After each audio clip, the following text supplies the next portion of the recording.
Hello, I'm Marilyn Hemingway, and welcome to A Gathering Place.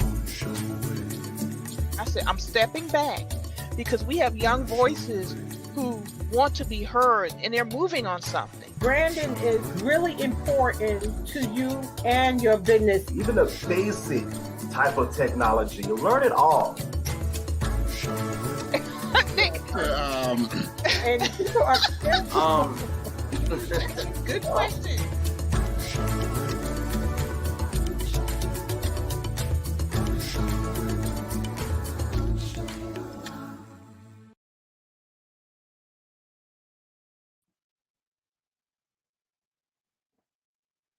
Good afternoon, everyone, and welcome to A Gathering Place, brought to you by the Gullah Geechee Chamber of Commerce and hosted by me, Marilyn Hemingway. And it's good to have everyone joining us today for our third Sunday Politics Talk.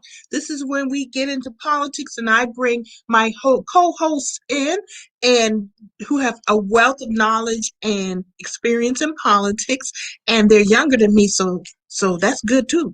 They've been at it for a while, but they are a great deal younger than me and makes me feel younger. But our first co-host, he's back there laughing at me. He can hear me. It's Mr. Jamarr Brown, and we just gonna get rolling. Hey, Jamarr. Hey, Marilyn, how are you? Fine. I'm in a good mood today. Because you know why? Yesterday was the first day of spring. That's right. And, you know, thank you. We need to celebrate a new birth. So, you know, and plus every day. I'm just, you take it. Life, when you learn, you just take it and roll with it and everything. And we wanted to talk, which is kind of appropriate since we decided we're going to talk about party politics today, which is deep. So we just going to try to talk about it and hopefully, get why it's so important to be engaged with political parties. And just to let everybody know, we're nonpartisan, so we're not endorsing any particular party. However,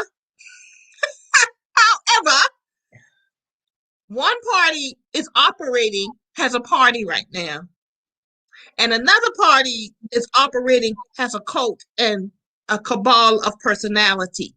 So we don't endorse parties, but y'all need to be real with it and make some good decisions. And that's why we're here, to talk about it and help people maybe make some good decisions, get more information, and get more engaged with political parties. So Jamarr, before you and I get started, I want to kind of tell a quick story and kind of set up the conversation. And of course, y'all drop your comments in the comment box, drop your questions about political parties, about politics, whatever, and we'll try to answer them in a logical manner. But anyway, anybody who knows us, Jamarr, know we come here to share information, to gain more information, but we're going to have a good time. Y'all, we cut up when we get together. And we're not even in person, so y'all can imagine how we cut up when we're in person. But anyway, we here to make it fun, too. It doesn't have to be boring and uptight. But anyway, I wanted to share a story with and I don't have to call any names because this happens frequently in all communities.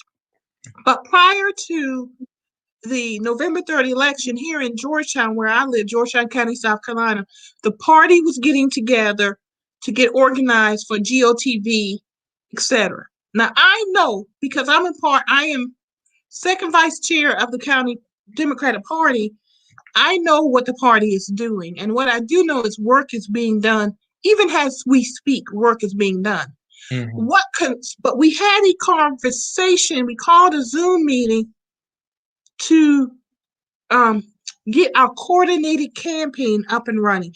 And for us in the county, coordinated campaign is different individuals, different organizations that are concerned about getting the vote out, in particular African-American vote, but the Democratic vote out, getting the vote out.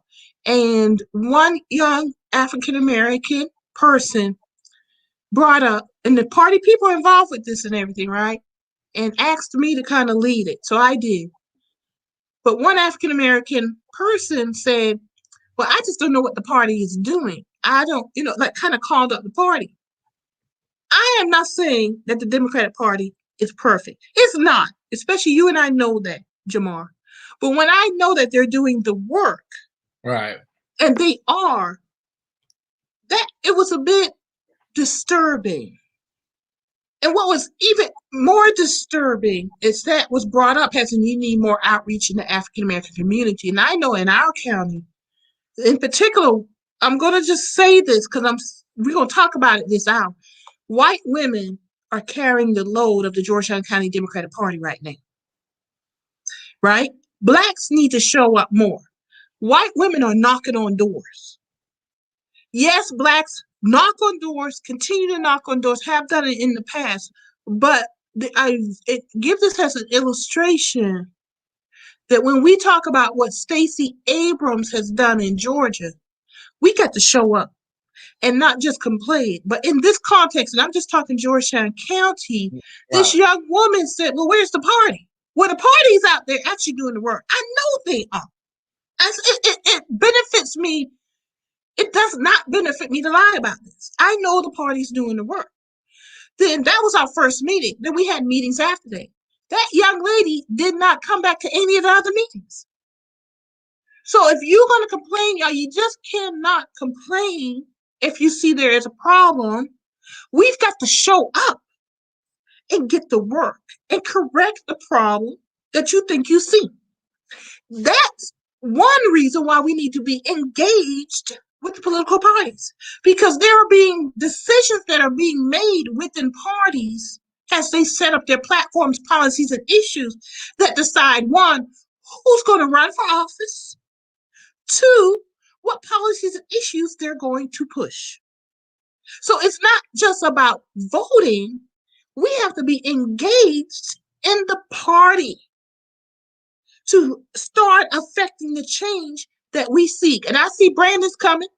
I hope he's ready to come on because I'm just going to pop him on. Brandon, you ready? Because I'm just popping you in now. Okay? So we talk a party. Work in the yard. Okay, very good. Well, that's good. That's good. You need to come do my yard. But anyway,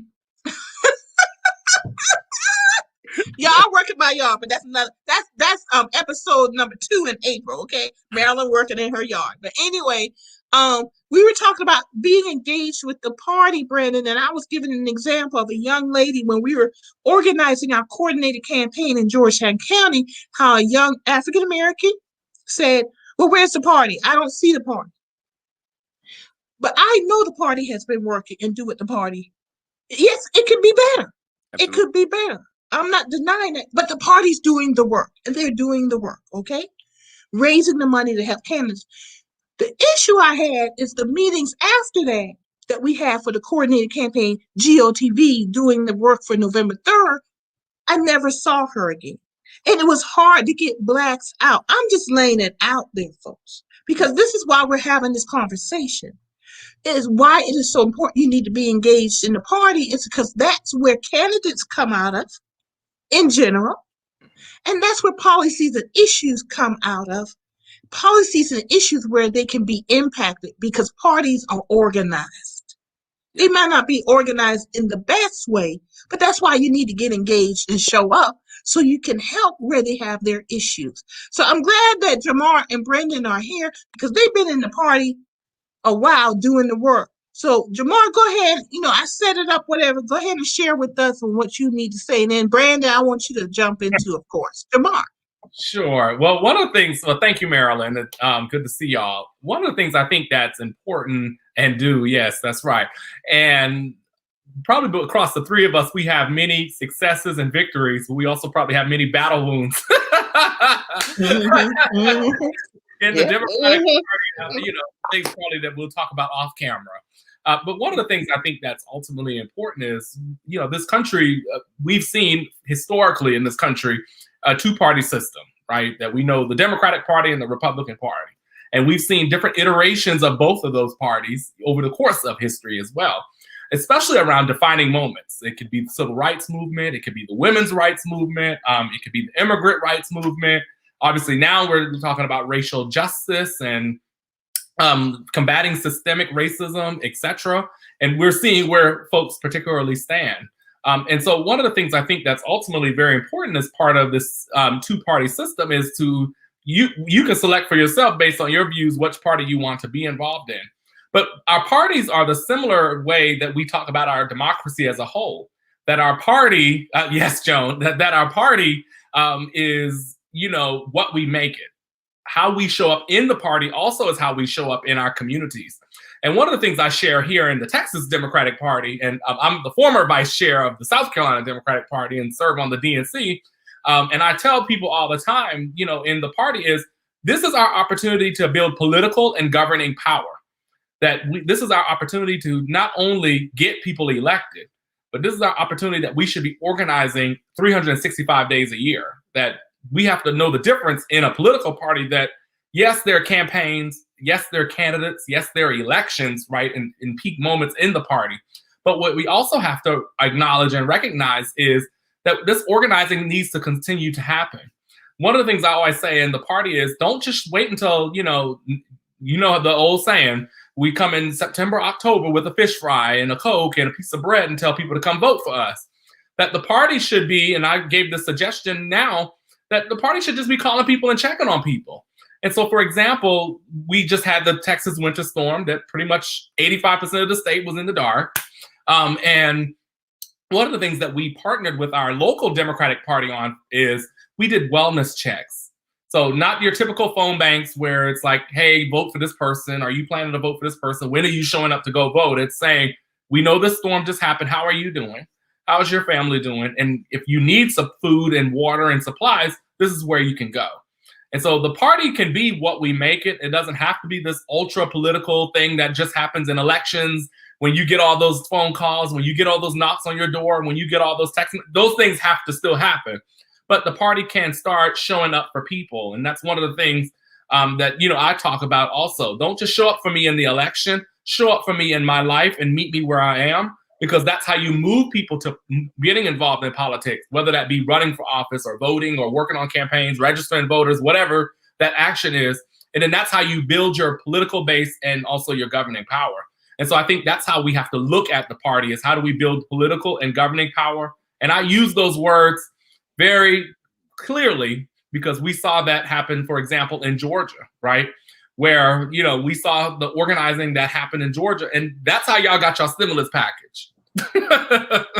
So these stimulus checks that, everybody's been waiting by the mailbox for, or that everybody's been checking their account every 20 minutes. That's the power we're talking about, and it's back in the hands of the people. And can I say this, bringing it locally to South Carolina, exactly what Jamarr is saying. I saw the Georgetown County Democratic Party doing that. I saw Ms. Dora on here. Before the pandemic, they were canvassing, 365. And I might just say 364, except for on Christmas. But if they could be out there, they were out there. And there's a great story of, there was a huge Hurricane Matthew, that came through South Carolina in 2016. And here we are in 2019. And while they were out canvassing, doing wellness checks, introductions, community engagement, they found a 90-year-old woman who lived in a trailer who had mold underneath the trailer from being flooded 3 years prior, having respiratory issues because of that mold. And they were able to connect her with city and county services to help renovate. And correct me if I'm stepping outside of the story here, Marilyn, but they helped get her the help that she needed so that so that she wouldn't be living in a mold infested home.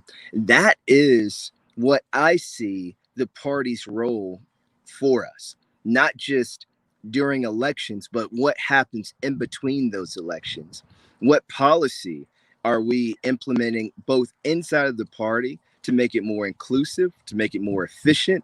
What are we doing to train up community leaders who will then be on the bench to run for office later? What are we doing to make sure that our community is at full voting strength and prepared for the next election? When you look at Jamie Harrison's race, he lost that race by, I believe, 230,000 votes. Now, that could sound like a lot, but when we think about the number of people that stayed at home that have democratic voting traditions and habits, there are over 300,000 people who stayed at home and didn't vote, right? That to me comes down to us continuing the engagement, connecting the issues for folks, connecting those dots, and letting them know exactly why this election is so important to their lives. So when I think about the party, I think about what Jamarr said, but I also think about being prepared. And just to sum it up, when we talk about political power within these communities, it's organized people plus organized money. And right now, organized people plus organized money is happening. Brandon, we lost your audio. Can you hear me? Sorry. There you go. There you go. Getting phone calls. Every time people see me on here, Marilyn, they decide to call me. Yeah, wait till 5 o'clock, okay, y'all? But the party organizes people and organizes money so that we can have political power and influence across our states. But what our job is Black folks inside of the party is to make sure the distribution of that power is distributed equitably. Correct me, academic. Equitably, yeah. So that there's not a disparaged group within our party, right? And we've seen that in different areas. But I want to thank Ms. Dorr and her husband for the work that they do down there in Georgetown, and the many people like them across the state. And Brandon, I'm glad you mentioned what you mentioned about what the incident with the woman in the trailer, and Joan, I'm posting what she is saying with the COVID vaccination, because what we've done, that coordinated campaign that I spoke about earlier, definitely including the Democratic Party. And I want people to realize that even if you don't use the Democratic Party label, many of these volunteers are from the Democratic Party. So what we've done now in Georgetown County to address the disparities in the vaccine distribution, we've taken that coordinated campaign, and now we have a phone bank that is proactively calling. Well, now it's dropped to 55 plus. And see, have you received a vaccination? Do you want to receive the vaccination? And getting them through the process to get an appointment. But the next step is now transportation. We've taken that get out the vote effort and made the phone calls, but also we go and pick them up, take them to their appointment, and take them back home. So we're part of closing that gap also. So I'm glad you mentioned that, Jamarr and Brandon, but what disturbed me, why I brought up the anecdote that I did, is that there is a disconnect, and we cannot ignore it because it hurts us. In particular, counties such as Georgia, small, we have a core African American base, but they're not engaged with the party. And it's fault on both sides. But we cannot fix it until we acknowledge it. So when I gave that example, it's because there is a disconnect, and I want somebody to help me out in our viewing audience. If you got suggestions or questions, drop them in the comments. Let us know. But this is also why we have Brandon and Jamarr here, because all three of us have been in this field for years. We have taken the hits. We've been in the valleys and on the mountaintops when it comes to the party. All right. So we know we got experienced, knowledgeable people. We know their issues. But what I do know, complaining about it and not engaging in the party to solve the problems, we will always have this conversation and nothing will change. That's what burns me up. And I'm just being honest about it. Yeah. Because I've been here long enough and I see, don't come and complain to me and you stop showing up to the meetings. You know, we are not here to entertain. We are here to impact policies and issues, and that takes some doggone work. Absolutely. And here's the thing, you about to make me cut a shout in here. Where I've come from and what I got, I can only thank but part of it is, if I don't see how the party or this structure or organization benefits me in my house, why am I going to be a part of it? And I think we have some great examples of organizations doing great work, but how are they communicating that to Euladria is a whole mess. We love you,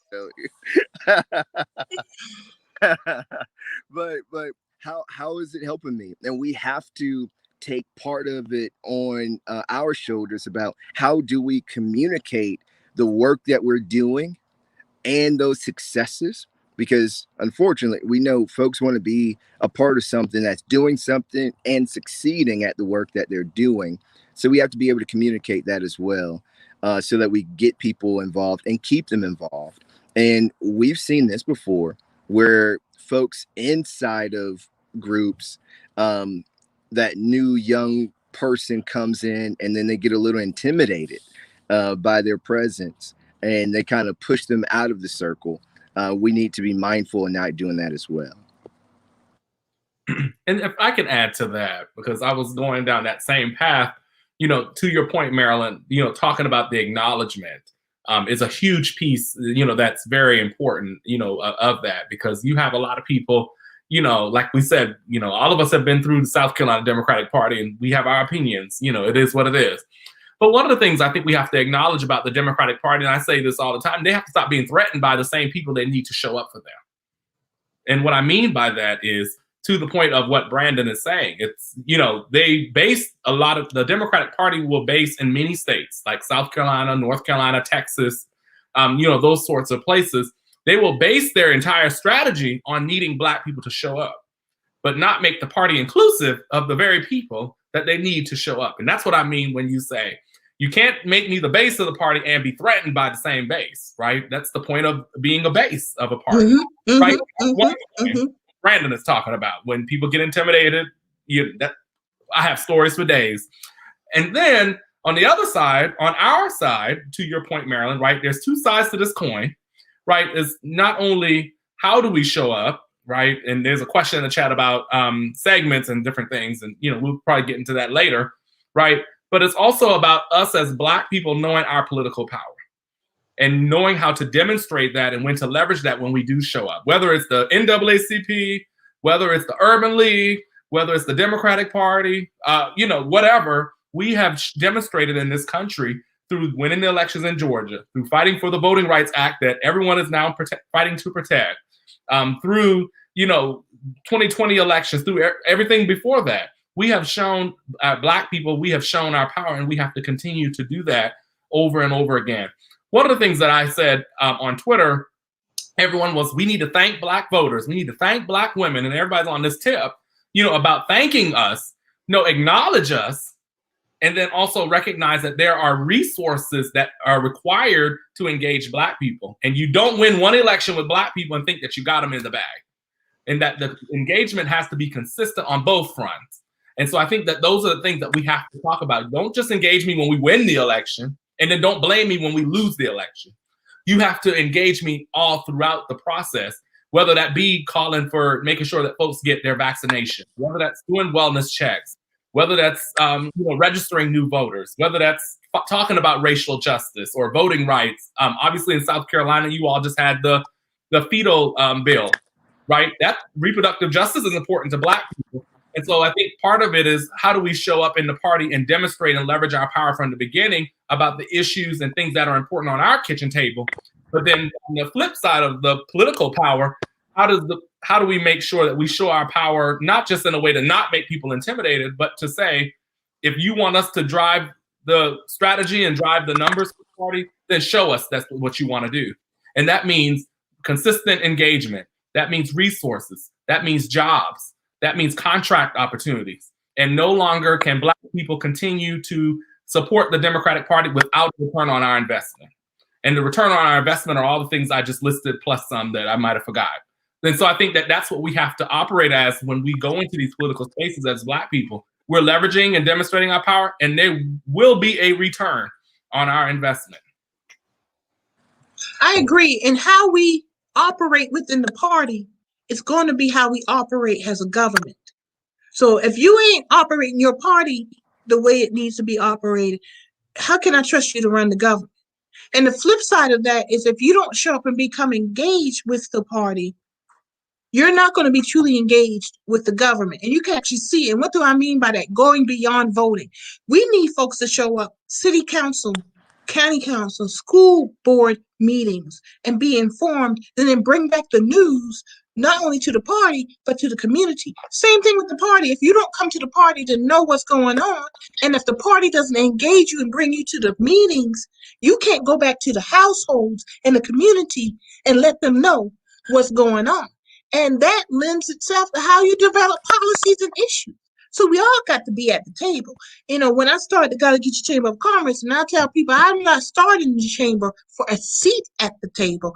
I'm starting the chamber to build a whole new table. That's different, folks.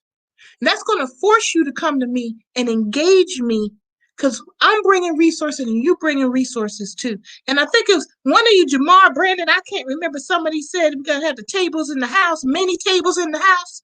Sound like something Brandon said. Yeah. All right. So we need to have the many tables in the house. So it goes both ways. The engagement goes both ways. But right. Before we judge either way, if you don't come to the meetings, I don't care if it's the party or individuals, don't judge before you walk through that door. Walk through that door, see what's happening, learn a little something. Then you can judge all day you want.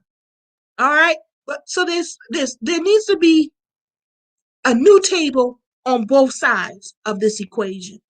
So I'm with you on that. And we got some good stuff posted on there. So let's talk about, Jason posted about great can someone please tell me why the Democratic Party is so segmented?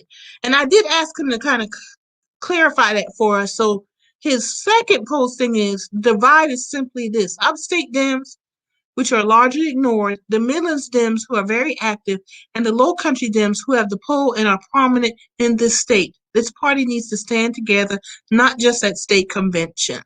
All right. Who wants to take Brandon? I'm gonna grab you since I started with Jamarr. Go ahead, Brandon. You jump on that one. Yeah. and Jason is speaking truth about one of the things that we have to overcome in our state here in South Carolina. And I even see it next door in North Carolina too, right? Where proximity to the power base of your political power grants you access to certain things, exposure in the party.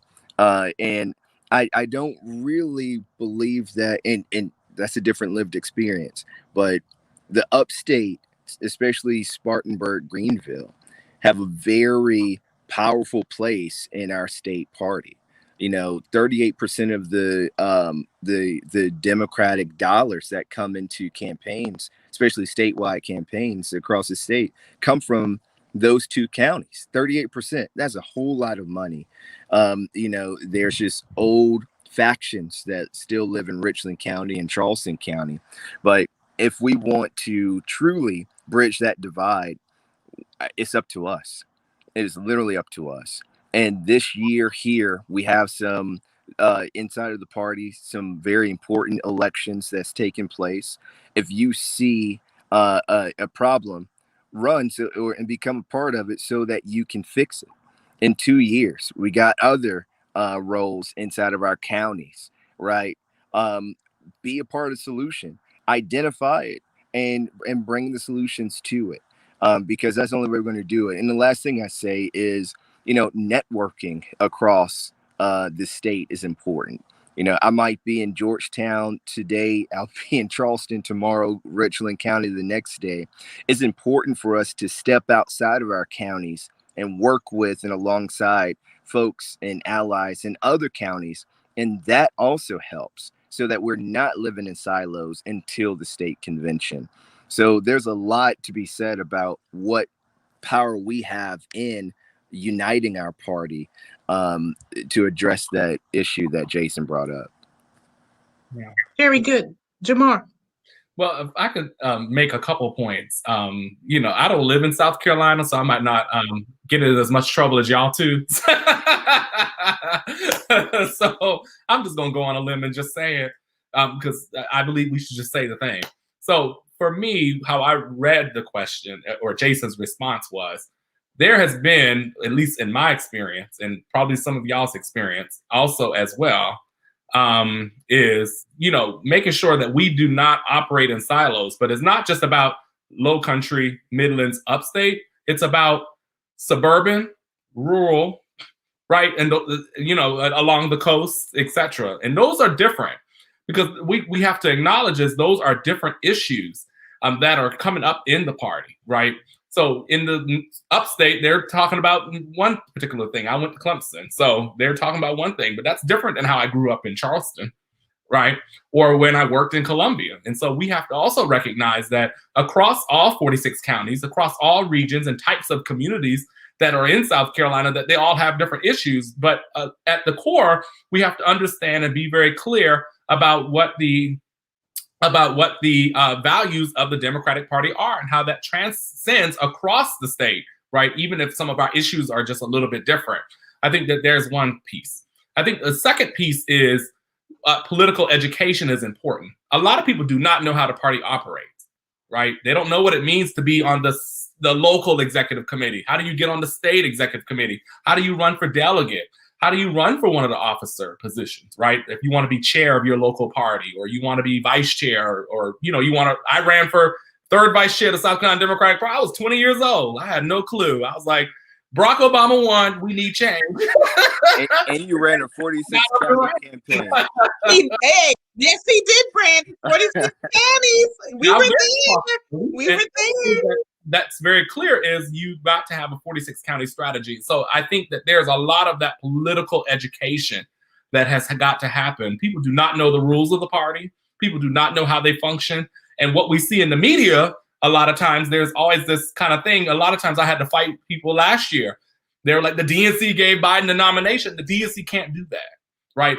The primary process is based on the votes that happen in the primaries and the caucuses. And so when we don't educate people and we just don't simply make the party open and say, yes, that's probably what you heard in the media, or yes, that may be what you think, or how you're judging folks, but here are the rules and here's how the process works.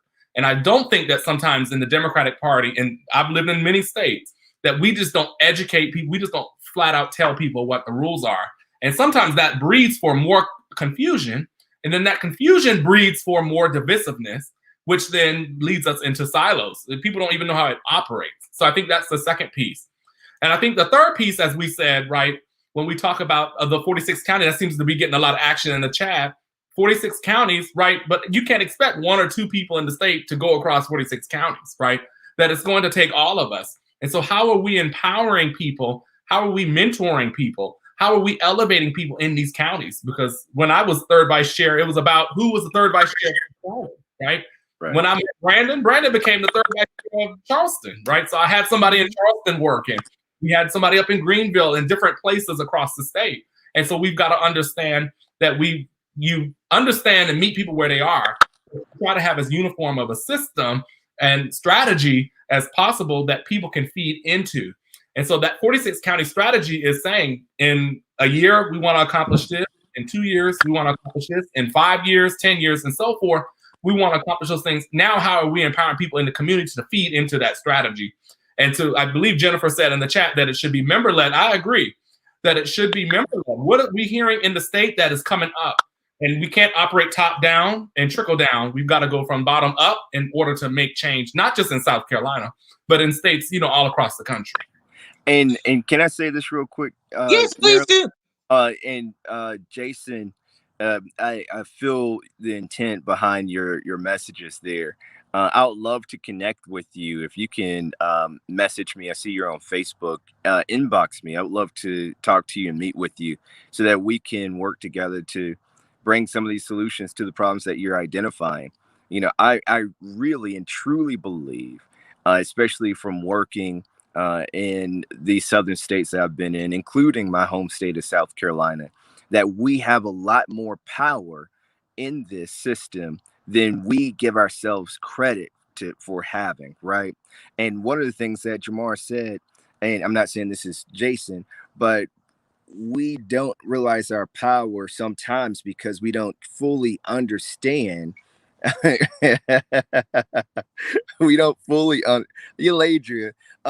How much you paying Euladria today, Jamarr? Look, I just show up. I was here at a place, Brandon, I was thinking the same thing. but if you want to pay, that's fine. I'll take it. I know who I need to hire for my public relations. Go ahead. Absolutely.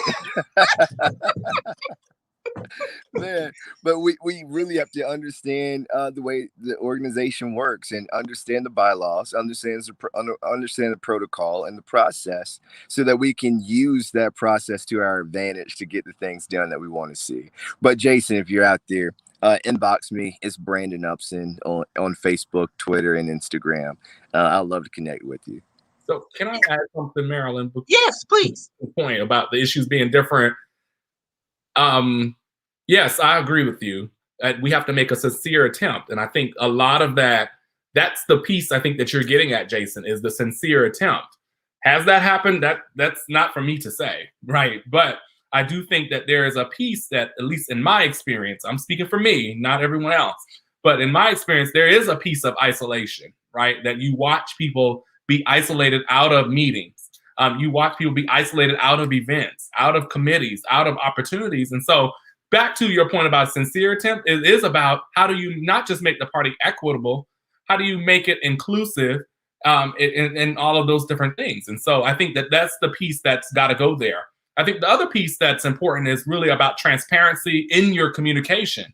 I think that is something that's very important, not only how we communicate, what we communicate, and when we communicate, and how frequent we communicate. I think are also pieces that are very important, because I think it's also not just come to this meeting or come to this event. It's about people's experience and how people experience and how people feel the party. I think is what you're getting at, Jason. Hopefully I'm going on the right track. Because at the end of the day, I've been at meetings where people have just been downright nasty. That doesn't breed that someone will want to come back to something. Or if you hear something about one county versus another county, or counties get pitted against each other, I've seen that happen. And so I think that we have to make sure not only how we show up just in terms of the political aspect, but just even how we get along and how we coalesce even in spaces that we are operating in together. And so I've always said one of the things, how I grew up, right, is we don't have to be best friends, but we need to agree to be respectful to each other when we are engaging with each other, because I think that breeds, because at the end of the day, there are most people in South Carolina, from what I've heard, that have left the party. It's been not because of strategy and meetings and all that. It's been their experience and how people experience the party, how people experience the events and the meetings, how people experience the rules, and then also each other. I think one of the things that people need to know is that the political parties are actually private organizations that operate within the public realm. And what do I mean by that? A good example is the primary. The state operates the primary on behalf of the parties. All right. The primaries determine who will be the representative of the party in the general election. And that's really basic, but a lot of people don't realize that, because they think, the state's just operating, I just go vote. But they're operating on behalf of the political party, which is a private organization. In South Carolina, you do not have to pay to be part of that private operation, that private organization. Now, there's some states you pay a dues and you are a Democrat, or you register as a Democrat. In South Carolina, you don't have to do that. When you go to the primary, you actually are indicating I'm a Democrat, because they're going to ask you, which ballot do you want, Republican or Democrat? And you select that ballot. By selecting that ballot, you're indicating I'm a Democrat. And then in the general, you just get your general ballot and you vote. That's basic knowledge that people need to have, that you see time and time again when it comes to the primaries, that people don't realize that, because they don't know the basic infrastructure of the party. And I think I don't know who you can blame for that, because part of being I think we get caught up in that. We don't even realize it, because it's traditional, it's habit, that we operate in private spaces and we don't communicate it to the people who need to come and vote for us. All right. So that impacts voter turnout. It creates a system where voter turnout is flat and we don't even realize it. So that is on the responsibility of the party. You have to do a better job at educating your voters, your base, and how it really operates and how it impacts where you are. I wanted to say that. Also, I want to go back what you were saying, the internal running for office, Jamarr. You also could run for offices within the party. Jamar's done it. I've done it. And Brandon is getting ready to do it. You've done it already, Brandon, has the third chair of the county. Were you any other positions? No, that was it. Okay, I was okay. the third vice of Charleston County Democratic So what Party. is the position you're running for now? You just announced. Yes, I am a candidate for the chairman of the South Carolina Democratic Party's Black Caucus. So Okay, South Carolina okay. Democratic Party Black Caucus. Okay, so what does the Black Caucus do? I mean, Yeah, within, I really kind of thought that's what Jason meant, but then he went to Midlands, upstate, low country. Mm-hmm. I really thought that's what he meant by segments, but I'm a member of the Black Caucus too, but tell folks who don't know, that's why we're here. So I remember just a while ago you said the tables in the many rooms inside of the building, right? But the Black Caucus represents the foundation of that building, right? And Black folks here in South Carolina is the foundation of the Democratic Party. And there's over 800,000 Black folks in the state who vote Democratic in every election. So the South Carolina Democratic Black Caucus, we represent every Black member and African American member of the state party. We make sure that there's a inclusive environment inside of the state party. We hold the state party accountable to that. And then we also work with the internal politics and policies of the state party to make sure that the issues and needs of our constituency is on the table and on the state party's platform. So that's what we do. I mean, it's a very, very important job. I'm running for this position, not because, I wanted to just kick the existing chair out. I'm running because I feel that I have ideas and experience to help bring this caucus to where I see it needs to be in order to help folks realize in this party that we do have power, that our issues are important, and yes, we are free to express ourselves and to voice our issues and our opinions, and also to make something happen to address them. So I know there's been some confusion around why I'm running, but I was fortunate enough to have folks within the caucus ask me to run for this, and eventually I said yes because I see the future of what we could do together. Very good. And I know Jamarr is in Texas and won't be able to vote for you. And I'm going to tell folks in a minute how this works, how we need to vote for you and everything. But before I do, I want right now to tell everybody I endorse Brandon Upson for chair of South Carolina Democratic Party caucus, and I'm going to be out here working for him. I know I owe you a video, Brandon, but I endorse him because I know his history, I know his experience, and I got my two little brothers on here. They're bigger than me, though, y'all. They're bigger than me. But that here endorsement was so powerful. I'm already getting text messages. So Brandon, we're gonna make this happen. We're gonna make this happen, y'all. But how do we make it happen? So first question, Brandon, then I'll explain a little bit how we're gonna make this happen. When is the convention? Because this happens at the convention, at the caucus meeting, I'm assuming. So the convention date is set, but now, thank you, Mr. and Mrs. Dorr. I really appreciate your love and support. But the convention, the date is set. The date for the caucuses to vote for leadership has not been set yet. That's either going to take place the week before or the week after. But we're working. They're working through that. And as soon as we get the date, I'll announce it. So, as soon as we find out, we'll let the folks know who need to know. And it will. So I want to explain this So the folks voting in the caucus, you have to be a delegate to the convention.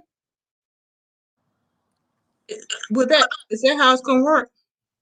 I have to get clarity on it because they're updating some of the structural processes with the caucus. So Okay. I'll work with Anthony, but at this point, I believe you just have to be a member of the caucus to vote for your caucus chair. I see what you're saying. Okay, please let us know that you have a platform to come on to explain to us how this is going to work. Because you got my endorsement, you got Joan DeRay. Joan jumped on, said she endorsing you too, and I know Joan is a hard worker. Absolutely. So y'all know this is my show. I can do it. All right now. So thank you so much again for your support in doing this. Right before I announced, I was nervous. I had never really put my name out to do something like this, especially statewide. And I remember Jamarr telling me stories about when he decided to run. And in my head was Jamarr Brown's words: sometimes you have to ask for forgiveness before you ask for permission. And because I knew that I was on the righteous path and I was doing the right thing for my people and the intent was right, I knew that, it would work out all for the good. And now with your endorsement, Marilyn, that's over 40 endorsements from across the state. So I'm just humbled by all the support I'm getting to do this. I believe in you. I know your experience. I know your knowledge. I know where your heart is. And I think that's actually more important. So I'm happy to endorse. I'm happy to when the moment comes to cast my vote for you. I've been there. I've run for statewide office, and I'll tell people, everybody, I've lost. So I know how it is to lose, but then I also know how it is to come back and run on the county level and become a chair and still second vice chair. So I've run some other offices and won those. So I've been on both sides of it. And Jamarr is quite right. You sometimes you just gotta ask for forgiveness, not for permission. So we're gonna make this happen. Thank you very much. We're gonna make this happen very much. All right. So what else? Yeah, we got a few more minutes. We got about 10 minutes. So what else do we need to share with folks regarding getting engaged with the party? I do want to say something. Then you guys can say something. I'm going to say this as fast as I can because I'm the Gallagher Chamber of Commerce and the Gallagher Leadership Institute. We have endorsed the sale of Santee Cooper to NextEra Energy. And this is political. It's very political because Santee Cooper is a state-owned utility, and our legislature has to decide if they're going to sell Santee Cooper or not. And let me explain why I think this has a lot to do where this state heads in the next 10, 15, 20 years. One, yes, lower rates. We need green renewable energy. With everything that the Biden administration is doing, South Carolina needs to make a huge leap forward when it comes to green renewable energy, when it comes to innovation, when it comes to investment, community investment in our rural communities. But let me explain to you on a bigger picture here and then bring it to the party level and why it's so important of who we vote as elected officials, but also who we have in our party, because we need innovative, forward-thinking folks. And it's a term that I learned when I lived in Phoenix, Arizona. I lived in Arizona for 5 years. I've lived in Atlanta, Georgia for a number of years also. And it's called churning. And churning, churning, is an economic business term. And what it means basically is you have a mix of corporate headquarters, strong investment in your education system, K-12 and higher education, and a variety of dynamic small businesses. And what happens with the corporate levels, the corporate headquarters, they bring in folks mid-level to certain areas. A good example would be Moncks Corner, Berkeley County, where Santee Cooper headquarters are. And they train them to send them out to regional headquarters. And what that creates is new money coming in, being spent in your educational system because of more taxes, being spent in local small businesses because local business people then have money. They're going like, hey, I need to create a business to tap into this churning.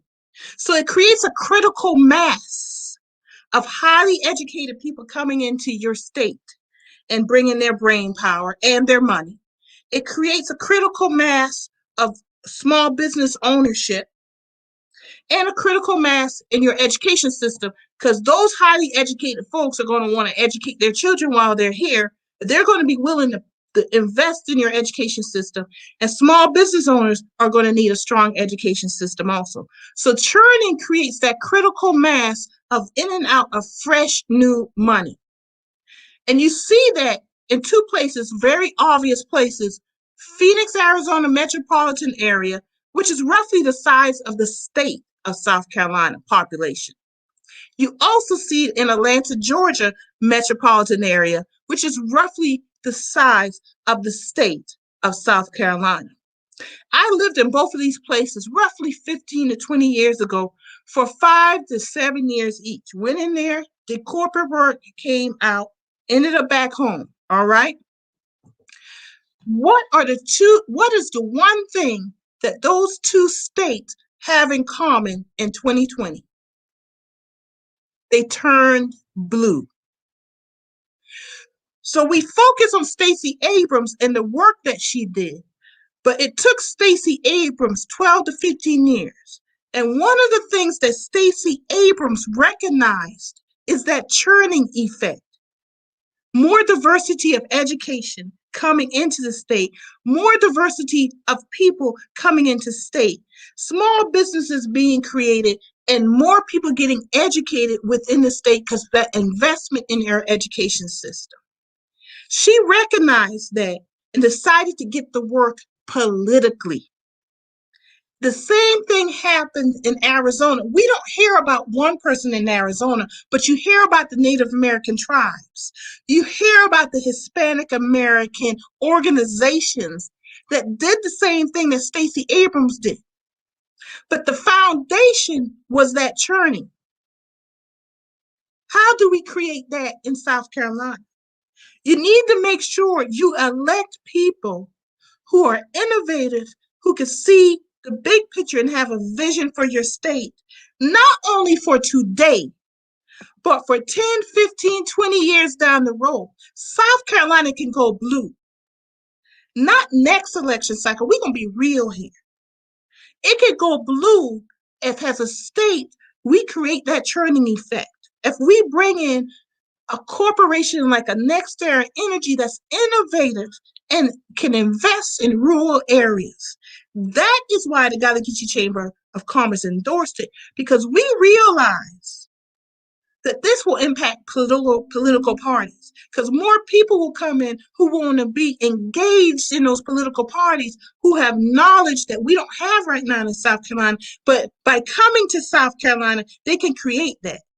But within the party, we need dynamic local folks who are here in the state right now to get elected within the party to meet the people coming in to create that churning effect.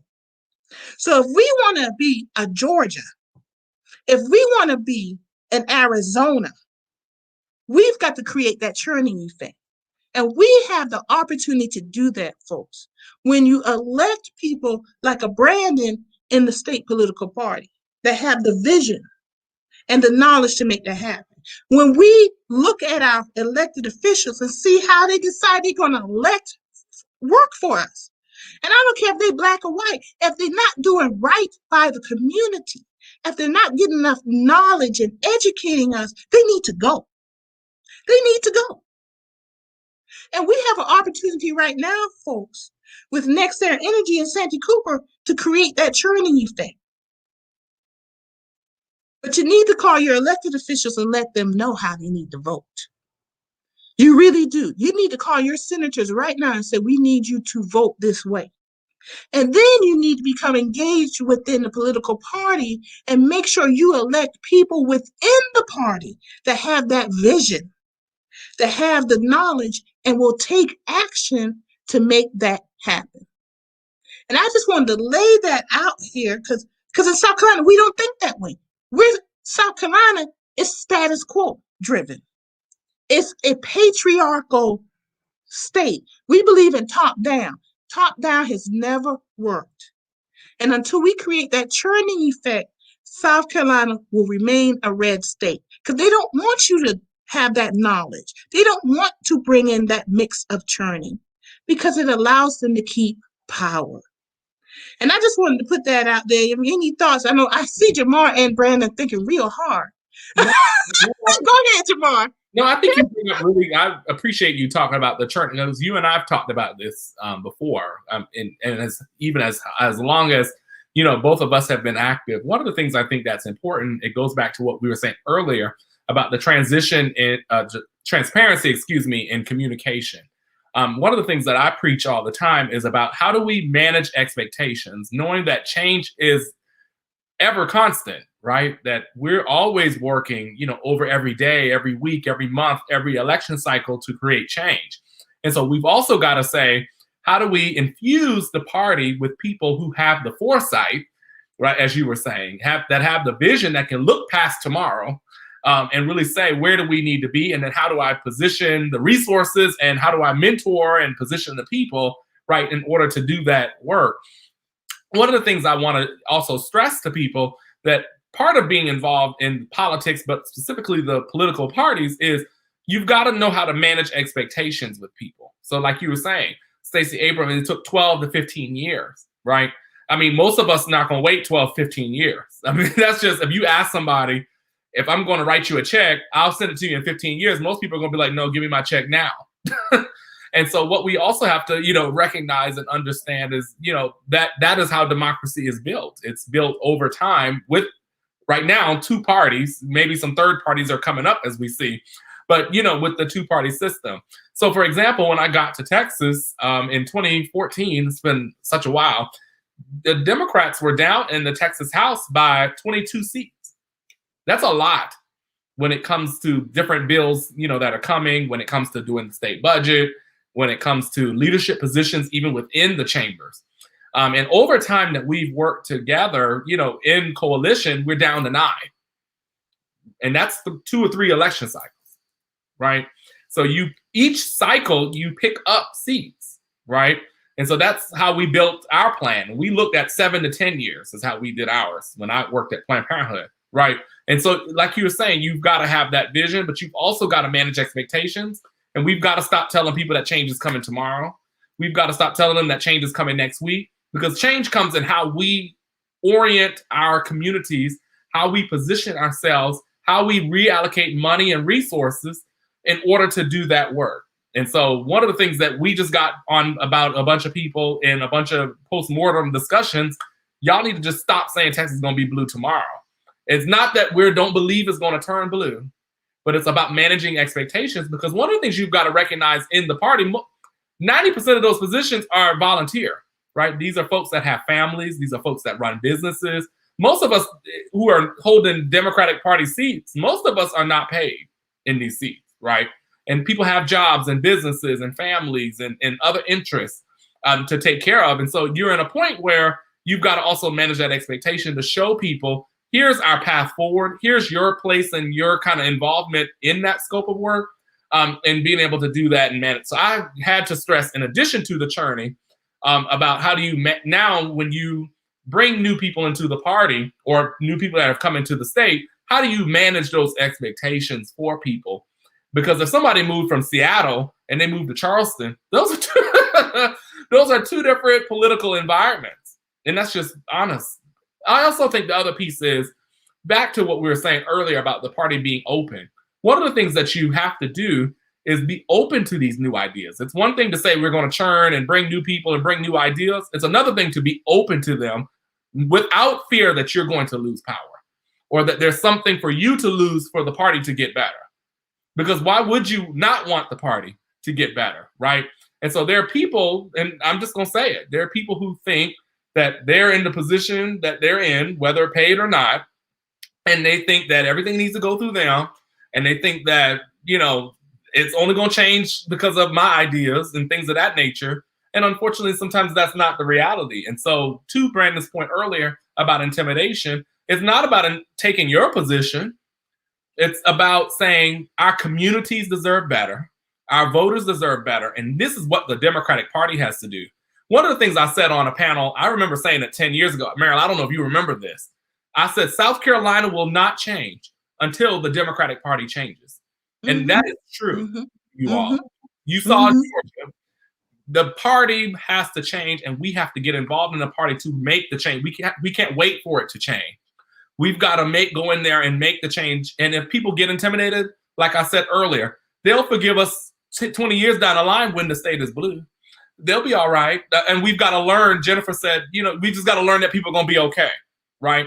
And that there are some cases where you said, Marilyn, that there are people who, may need to be voted out. And I know you talked about that in the public life. There are people in the party that need to go. And it's not personal.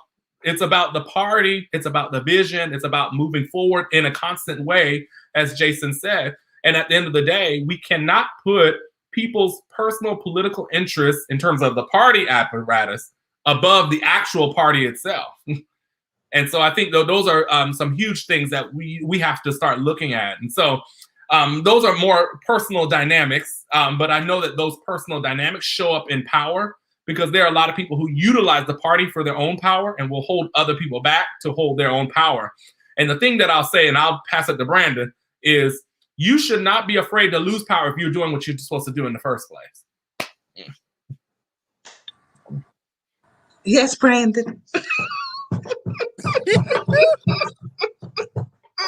I don't know anybody else ready to shout. God. Yes, sir. You're not doing anything, standing in the way, telling people what they can and can't do. I will tell you all, when I ran for third vice chair, you should finish school. Come back when you get your degree. Come, if you do this over here, we'll do this for you. Right? And at some point, you've got to say, I feel like I have something that I can bring to the party. I'm going to want to bring, and if I lose, I lose.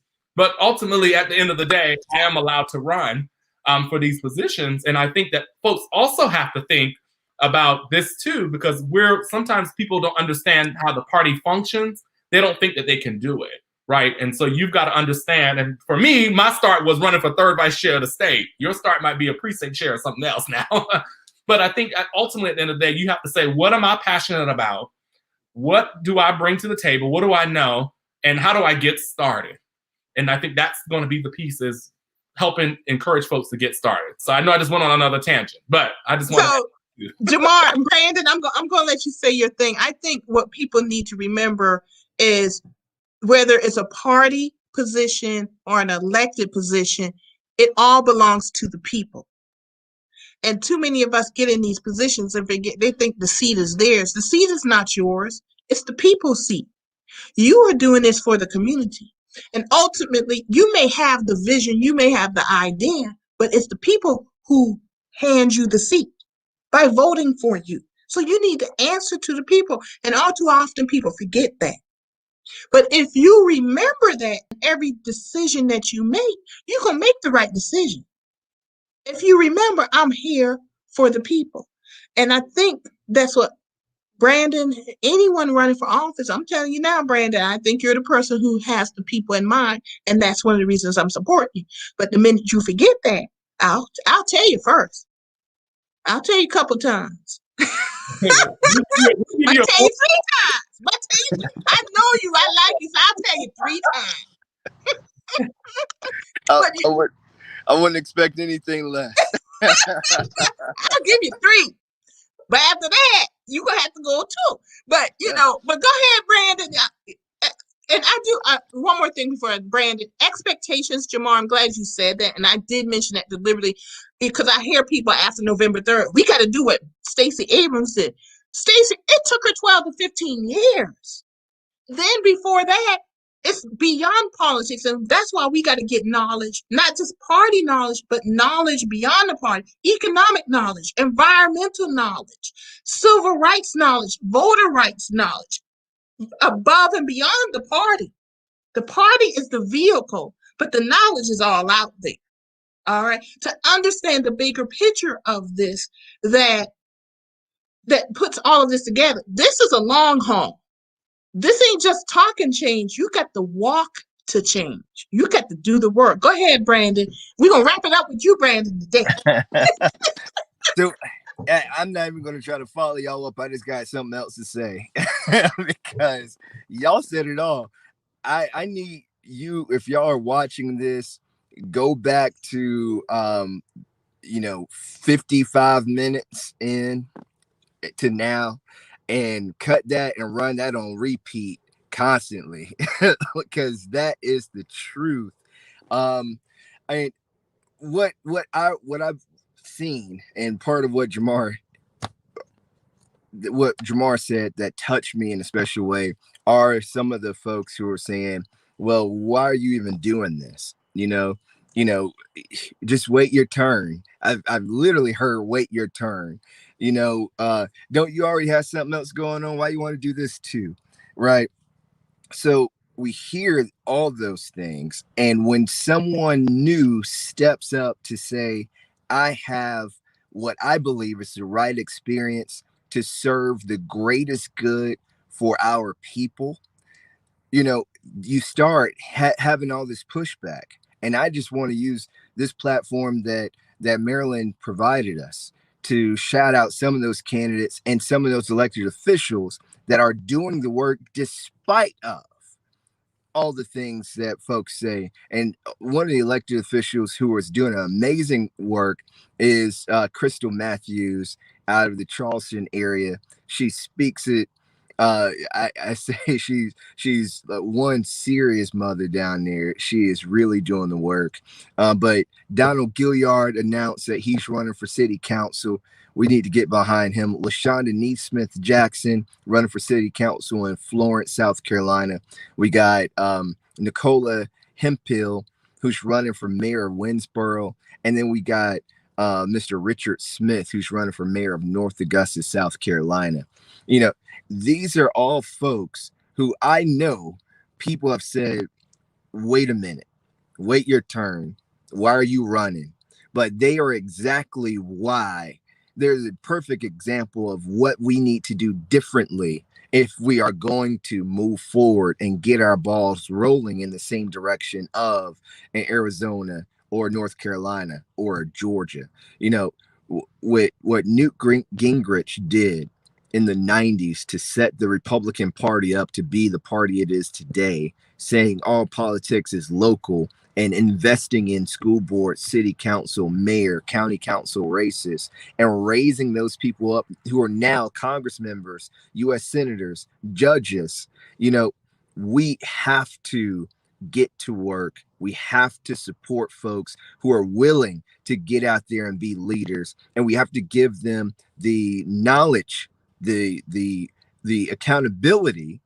Like, I know both Jamarr and Marilyn will put a foot in my butt if I don't do the same, if I don't do the work. And we have to support them no matter what, and support them when they win, support them when they lose, because we're not going to win every fight. And unfortunately, we won't be on this right side of every argument, but that can't fracture us permanently. We have to be in this thing together. And that's the only way we're going to see a South Carolina move towards a bluer future. So I just say hit minute 55 on this video and run that thing on repeat, because Jamarr and Marilyn gave a whole shout. I just wanted to add my little piece. Thank y'all. This has been an awesome conversation. And I have to say this again, this chat line for the comments has been lit. Great day.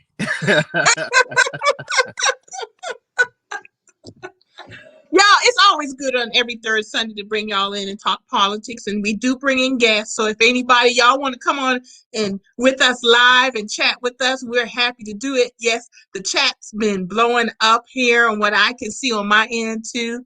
And but I'm glad that, Brandon, I wanted to bring you on and take this opportunity on our third Sunday to let folks know that I do endorse you, support you, and I know Jamarr, if he was here, would probably do the same. I can't speak for him, but I could kind of, right, Jamarr? Anyway, but How much I mean, depends on who you ask in South Carolina how much my name carries, but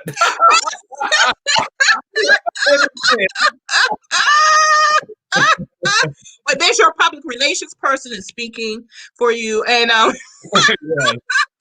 What religion says, that's what I meant. So this Facebook user is Deanna Miller Berry. She's coming in from another Facebook page that I shared on. That's why her name's not showing up. But that's Deanna Miller Berry there, who's been with us today also, who just ran for mayor of Denmark, South Carolina. Unfortunately, for Denmark, she did not win. But Deanna, I hope that you're gonna run again, and let's make stuff happen in this state. Within 50 votes. 50 votes was the difference there. And it was a runoff too. So she forced a runoff.